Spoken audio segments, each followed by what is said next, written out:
Hey everybody, Small G Gay. This is my final review of DC's New 52, Week 5. First up we have Aquaman #1 by Jeff Johns, Ivan Rice, and Joe Prado. Excuse me if I mispronounce any of those names.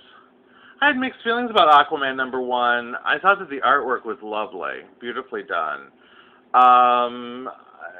Interesting. I like the redesign of Aquaman's costume, which was traditional. As you can see, the same old orange and green that we've grown to love, that Florida sunshine tree color combination.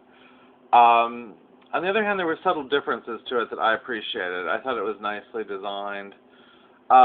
This Aquaman is different than other Aquaman. However, he is not offensive like some of the other Aquaman reboots were.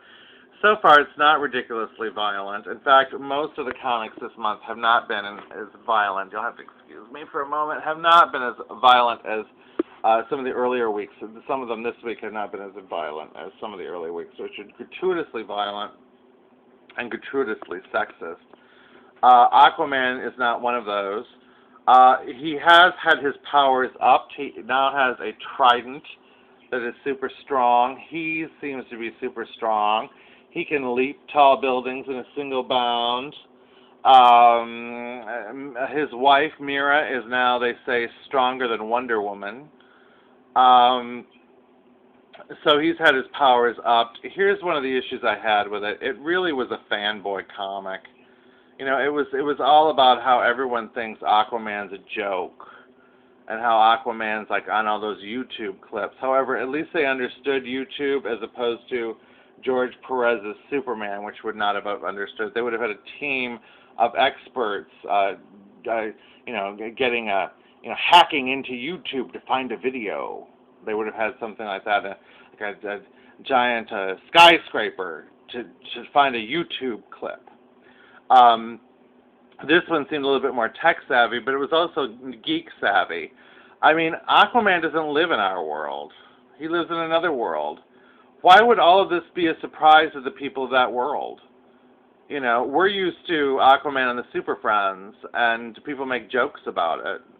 Even then, I'm just kind of like, who cares, you know? Whatever, he's Aquaman, you know?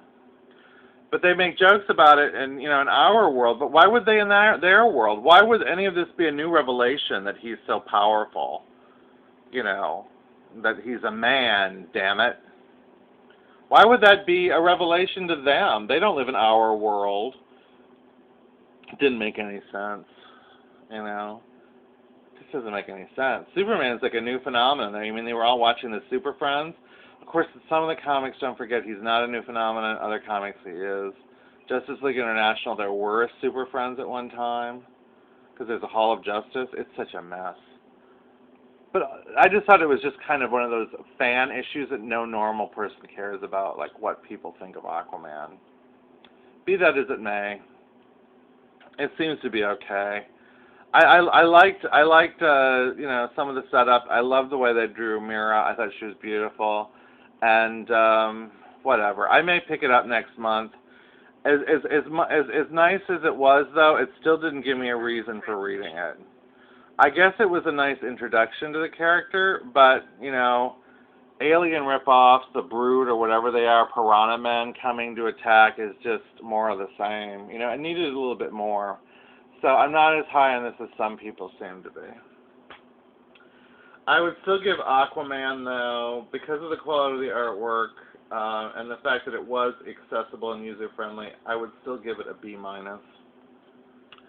Blackhawk #1 by Mike Costa, Graham Nolan, and Ken Lashley. I tried to read this and I couldn't get through it. This was the only DC New 52 that I could not finish. I had no idea who these characters were.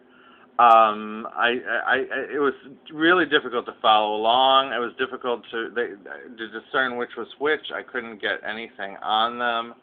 Again, we're thrown right into the middle of confusing action. It reminded me of the Legion books, and that there were a lot of characters and a lot of action, and you're just kind of left to kind of figure it out for yourself. God forbid they have a panel in the beginning of these things that explain the situation. I thought the artwork was quite nice. But again, the story was kind of confusing, and I thought it needed a better intro. So I was not able to make it through it. Sorry. I have to give this one an incomplete. I'll have to vote present on this one, as our president would.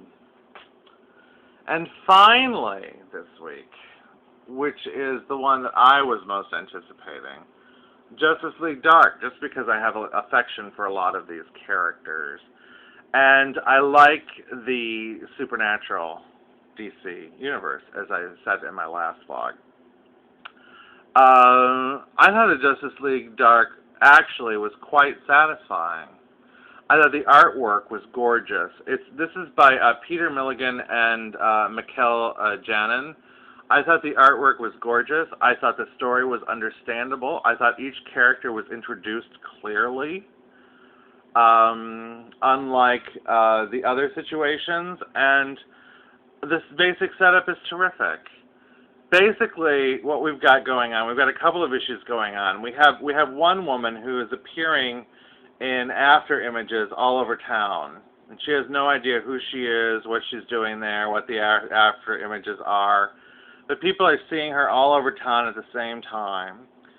And also at the same time, we have a supernatural maelstrom in the Midwest that centers on kind of a rotting enchantress who's in the middle of a really, really dark spell. And the Justice League is called in. So we get to see, this is kind of the first book where we get to see the new Justice League in action. We get to see a team of Cyborg, Superman, and Wonder Woman investigate this strange supernatural anomaly. And there are teeth flying all over the place, and Cyborg goes down, and Superman is getting all sliced up by these teeth, these razor-sharp teeth that are flying and slicing him up, and Wonder Woman is overwhelmed, and it looks like the Justice League is going to go down, and Zatanna is with Batman, and she's like, let me go, let me go, let me go, I'm the only one who can handle it, and he's like, I want to go, no, I'm going to go, and she's like, no, we need you, this is beyond you. So, the Enchantress, contrary to the fact that she's on this cover with these characters, actually seems to be the bad guy in Justice League Dark. I was under the impression that she was a member of the team, but it looks that the Enchantress is the baddie, at least so far. We've had a glimpse of Deadman. Zatanna had quite a nice scene. Shade the Changing Man is in it, who's awesome. And, what's his name? Hellstrom? He's in it, the detective, although we've only had a flash of him. Isn't that his name? I always forget his name. And, no, he's John, what's his name, from Swamp Thing. And, Madame Xanadu, Constantine. And, Madame Xanadu is also in it, reading cards and freaking out about what she sees. Madame Xanadu's superpower, though, is clairvoyance. And, that's why she's got that expression on her face. So anyway, we'll see what happens. I'm going to be really interested to see how this team works. I like the superhero team, the supernatural superhero team in Demon Knights. We'll see how this one goes. I like the opening though, and I thought that it was creepy. It's intriguing with this this magical anomaly that's just warping everything, and it's a real danger to the universe, and how the other superheroes have failed. I thought that this was, it's not the greatest premise, but it's a hell of a lot better than giant fire monster, like in Superman or some of these other kind of lame, typical comic book tropes.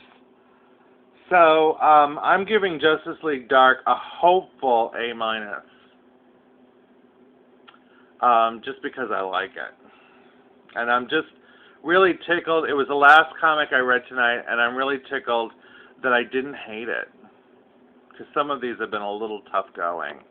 Again, the women in this one keep their clothes on, and we'll see. I am a little concerned. Some people are saying that the characters are all really out there. I like that, but it wouldn't hurt if they had some kind of, supernatural snapper car. The comic may need at some point some kind of normal person to ground it, because they all are pretty out there. But anyway, the first occult superhero team, I think it's fabulous. Anyway, there you go. Small G Gaze reviews of the final week of the New 52. I'll be back tomorrow with a roundup blog. Talk to y'all soon. Bye.